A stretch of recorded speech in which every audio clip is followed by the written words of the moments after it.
أعوذ بالله من الشيطان الرجيم. بسم الله الرحمن الرحيم. الحمد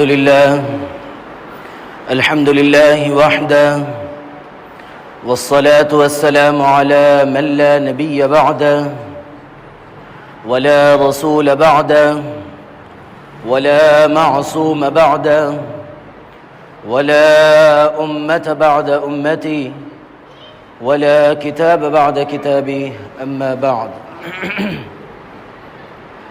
انتہائی واجب الاحترام، قابل صد احترام بزرگان دین، نوجوانان اہل سنت، السلام علیکم ورحمۃ اللہ وبرکاتہ.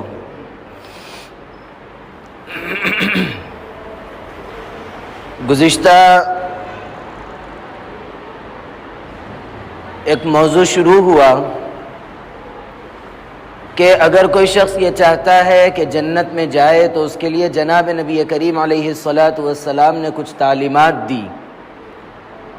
پہلی نصیحت کا تذکرہ گزشتہ ہوا کہ حلال رزق کو اپنانا ہے. جہاں کھانا حلال ہے وہیں کمانا بھی حلال ہے. ان چیزوں کا فرق اور تفصیل گزشتہ آ چکی ہے. دوسری چیز جو جناب نبی کریم علیہ الصلاۃ نے ارشاد فرمائی کہ اگر کوئی شخص یہ چاہتا ہے جنت میں جائے، جہنم سے بچ جائے، تو اس کے لیے ارشاد فرماتے ہیں کہ وَعَمِلَ فِي سُنَّتِي. یہ بات سمجھنے سے پہلے، بات آگے بڑھنے سے پہلے ایک بات جو تمہید کے طور پر، کہ اگر کوئی شخص یہ چاہتا ہے کہ وہ خود اپنے حفظ و امان میں رہے، اللہ اس کی حفاظت کرے، اس کی جان کی، اس کی مال کی، اس کی عزت و آبرو کی، تو اس کی سب سے پہلی ذمہ داری یہ بنتی ہے کہ وہ سب سے پہلے دین کا محافظ بنے. اگر وہ دین کا محافظ بنتا ہے تو اللہ تعالیٰ اس کی جان کے، مال کے، اس کے عزت و آبرو کے محافظ بن جاتے ہیں. اور حفاظت دین کی، شریعت کی، یہ ہے کہ جناب نبی کریم علیہ الصلاۃ کی تعلیمات پر عمل کرنا. عمل کے ذریعے حفاظت ہوتی ہے، اقوال کے ذریعے، تقریروں کے ذریعے، نصیحتوں کے ذریعے حفاظت نہیں ہو سکتی. جو حفاظت عمل کے ذریعے ہو سکتی ہے، یعنی آدمی اپنی ذات کے اعتبار سے اس کا محافظ بنتا ہے.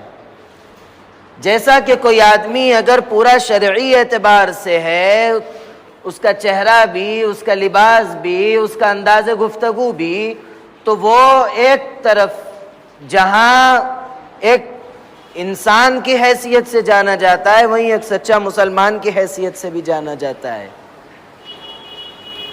تو بہرحال آدمی کو یہ چاہیے کہ اگر وہ شخص اپنے عزت و آبرو کی، اپنی جان و مال کی حفاظت چاہتا ہے تو اس کی سب سے پہلی ذمہ داری یہ بنتی ہے کہ وہ دین کا محافظ بنے، اللہ کے اور اس کے رسول صلی اللہ علیہ وسلم کی تعلیمات پر عمل پیرا ہو. اور جناب نبی کریم علیہ الصلاۃ بھی فرماتے ہیں کہ اگر کوئی شخص یہ چاہتا ہے کہ جنت میں جائے تو اس کی سب سے پہلی ذمہ داری یہ ہے کہ جہاں وہ حلال رزق کا اہتمام کرے، وہیں وہ شخص میری سنتوں پر بھی عمل کرے. ایک نظر معاشرے پر ڈالی جائے کہ ہمارے معاشرے کی کیا صورتحال ہے.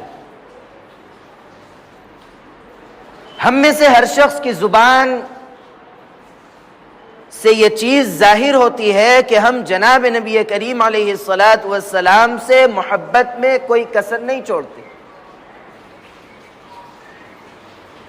اور اگر کوئی شخص جناب نبی کریم علیہ الصلاۃ کے سلسلے میں کچھ چھوٹے سے جملے بھی کہتا ہے تو ہم خلاف کھڑے ہو جاتے ہیں، جیل کی صعوبتوں کو برداشت کرتے ہیں، پولیس کی لاٹھیوں کو اپنے بدن پر پڑتے ہوئے برداشت کرتے ہیں.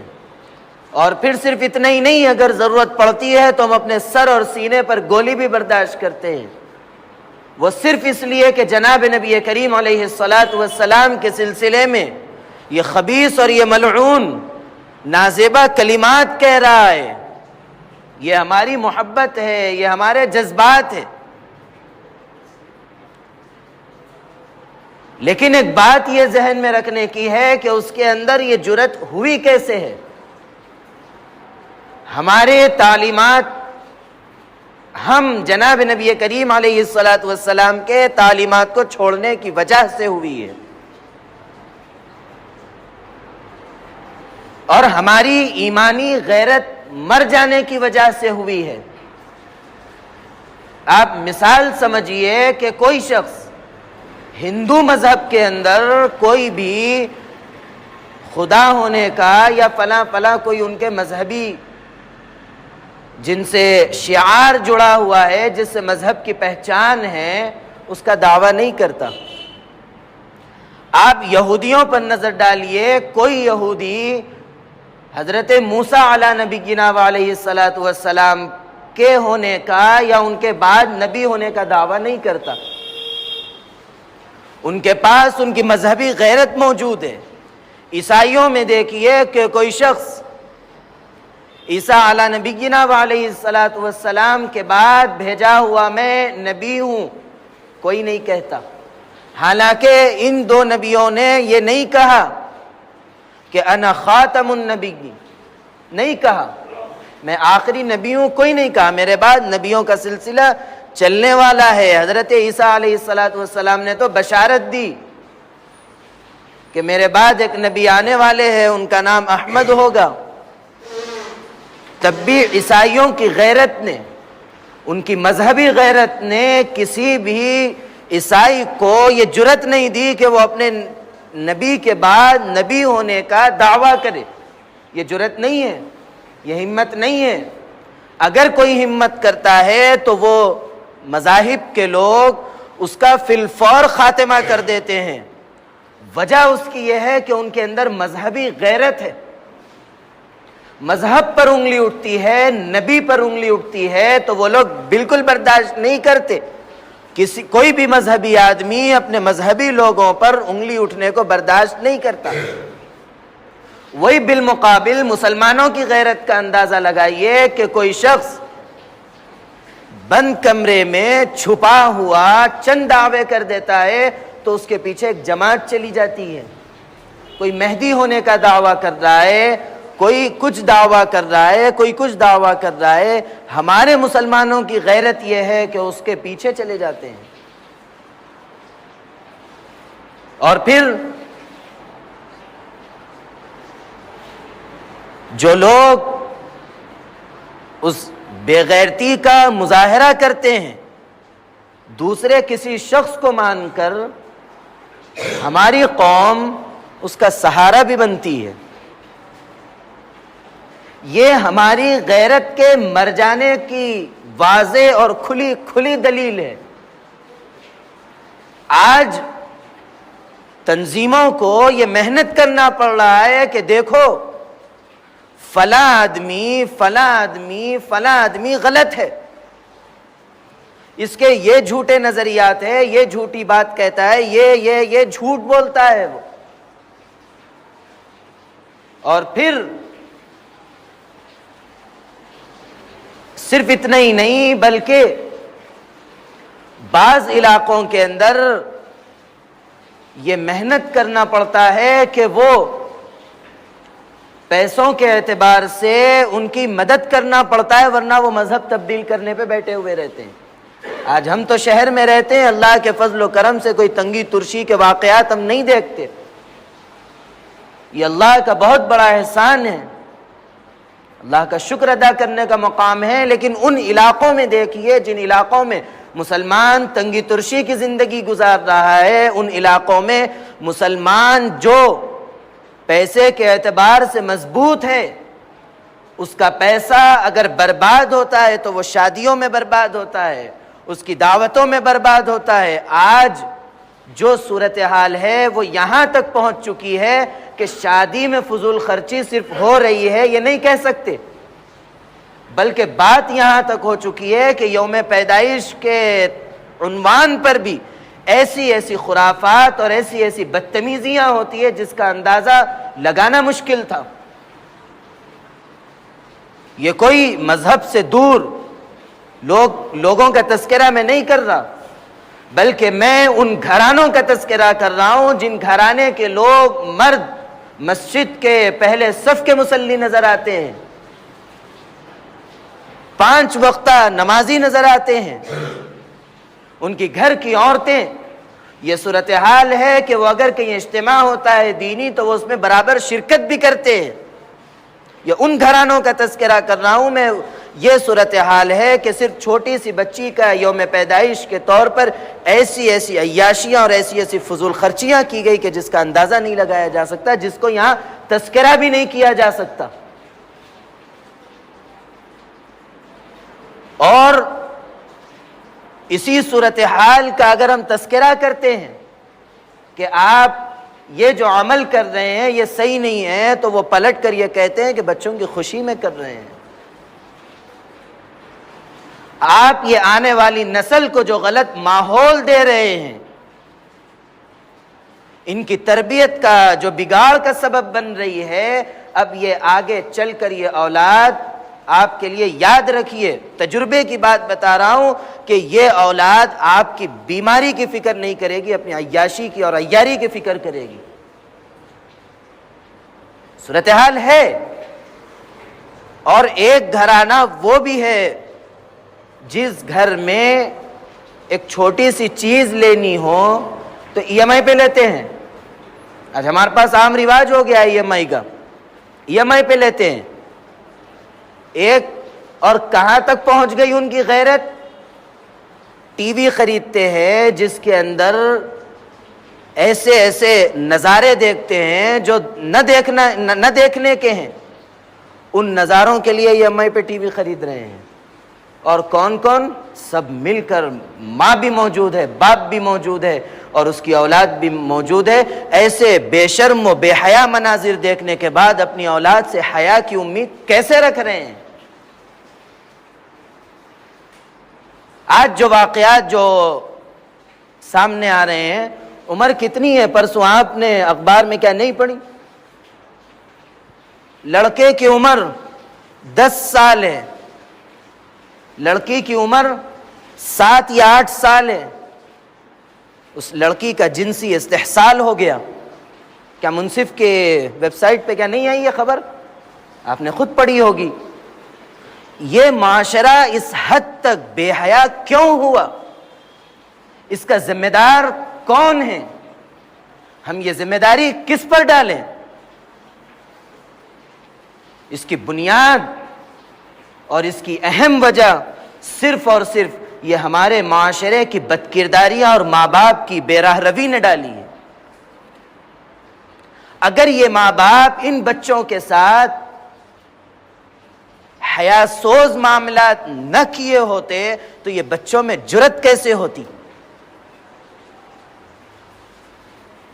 ایسے ایسے مناظر بیٹھ کر دیکھتے ہیں کہ جو منظر سامنے آتا ہے تو ماں باپ کی نظریں جھک جاتی، لیکن بچوں کی نظریں اس پر ٹکی ہوئی رہتی ہے۔ کون ذمہ دار ہے اس کا؟ کون دکھا رہا ہے اس کو؟ چھوٹی سی بات اگر کہی جائے تو مولانا کا بڑا سخت مزاج، ایسا کیوں کہتے ہیں؟ یہ الفاظ کیا نہیں نکلتے منہوں سے؟ شادی کا عنوان چلا تھا، اس میں یہ بات بار بار کہی گئی تھی، اسراف اسراف اسراف، لیکن آپ بتائیے کہ آپ کے دل نے اس پر کتنا سچ مانا اور کتنا عمل کیا؟ لوگ پریشان حال ہو کے آتے ہیں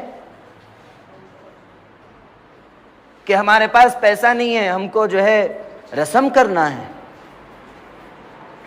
ایک شخص کچھ دن پہلے آیا تو میں نے تو اس سے صاف کہا، ڈوب مر، تیرے کو شرم نہیں آئی؟ ایک حرام عمل کے لیے تو بھیک مانگتا پھرتا ہے۔ 35,000 روپیہ وہ جمع کر کے رسم کیا ہے، حالانکہ وہ لڑکا ہے، وہ لڑکے والے ہیں، وہ 35,000 کیا کیا نہیں کیا ہوگا، کیسی کیسی بدعملیاں اور کیسی کیسی بدکرداریاں نہ کیا ہو، کیسا دین کی اور شریعت کی کیسی دھجیاں نہ اڑایا ہوگا وہ، اور کہاں سے پورا کر رہا ہے؟ بھیک مانگ مانگ کر۔ اگر اس طریقے کا مسلمانوں کا کردار رہے گا تو وہ پھر کس طرح دعوے دار ہے کہ ہم جناب نبی کریم علیہ الصلاۃ والسلام کے امتی اور آپ کے ماننے والے ہیں؟ کس طرح کہتا ہے؟ اس کو کبھی یہ جملہ ادا کرتے ہوئے شرم نہیں آئی کہ میں دن رات آپ کی تعلیمات کو پیروں تلے روند رہا ہوں، میں دن رات آپ کو اذیت پہنچا رہا ہوں، اور میں یہ جملہ کہہ رہا ہوں مجھ سے بڑا منافق کون ہوگا؟ میری قول اور فعل کے اندر تضاد ہے، میں کہتا کچھ ہوں اور کرتا کچھ ہوں۔ اگر اس طرف توجہ نہ دی جائے، اگر یہ ماں باپ اپنی ذمہ داری نہ سمجھیں گے، کل کے دن یہی ماں باپ کو جہنم بھیجنے والی یہ اولاد ہوگی، یہی اولاد بھیجے گی اپنی عیاشیوں کے ذریعے، اپنے گناہوں کے ذریعے۔ وہ ماں باپ جو چاہتے ہیں کہ بچے نیک ہو جائے، صالح ہو جائے، فلاں ہو جائے، فلاں ہو جائے، وقت کے قطب اور ابدال اور پیر بن جائے، لیکن ان کا عمل کیا ہے؟ وہ نظر کیوں نہیں رکھتے؟ وہ ان چیزوں سے روکتے کیوں نہیں ہیں جو بچے غلط چیزوں میں پڑے ہوئے؟ اطلاع ملنے کے بعد بھی یہ کہتے ہیں کہ کیا بولیں، بچے ہیں۔ یہی بچے، وہ واقعہ مشہور ہے کہ خیر واقعات پر مجھے یقین بھی نہیں رہتا، لیکن ایک واقعہ مشہور ہے کہ ایک کو پھانسی کی سزا ہوئی تو اپنے ماں کے کان کاٹ دیا تھا، کان میں کچھ کہنے کے بارے میں۔ کیوں؟ جب میں گھر سے چھوٹی مرغی چرایا تھا تو اماں بولے اچھا کرا باوا کے کھانے کا انتظام ہو گیا، بولے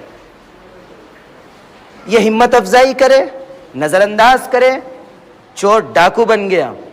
اگر آج ہم اپنے بچوں پر نظر نہیں رکھیں گے، ان کو نظر انداز کریں گے، تو یہ اولاد کل کے دن آپ کے لیے وبال جان بنے گی، اور بہت سے بن چکے ہیں کہ ان بچوں سے ان کے ماں باپ پریشان ہیں کہ کیا کریں۔ اس کی ذمہ داری ان ماں باپ کی ہے کہ انہوں نے ان کو آزاد چھوڑا، ان کو اختیارات دیے۔ اگر اس پر روک لگاتے، اگر اس پر سختی کرے ہوتے تو یہ کہاں سے جرأت کر سکتے تھے؟ اسی لیے ماں باپ کی ذمہ داری ہے کہ وہ اپنے اولاد کی فکر کرے۔ اگر وہ نہیں کریں گے تو کیا راستہ چلنے والا کرے گا؟ کون کرے گا فکر اپنے گھر کی؟ گھر والا ہی کرے گا، اسی کی ذمہ داری ہے، اور کرنا چاہیے۔ اللہ رب العزت توفیق عمل نصیب فرمائے۔ وعمل فی سنتی تو آئے ہی نہیں، انشاءاللہ آئندہ اس کا تذکرہ آئے گا۔ اللہ رب العزت میرے کہنے کو اور آپ کے سننے کو بے انتہا قبول و مقبول فرمائے۔ اللہ رب العزت جناب نبی کریم علیہ الصلاۃ والسلام کی ہر سنت پر، ہر تعلیم پر عمل کی توفیق عطا فرمائے۔ عمل کی باتوں پر عمل کرنے، بچنے کی باتوں سے بچنے، اور عقیدے کی باتوں پر عقیدہ رکھنے کی توفیق عطا فرمائے۔ آمین وآخر دعوانا ان الحمد للہ رب العالمین۔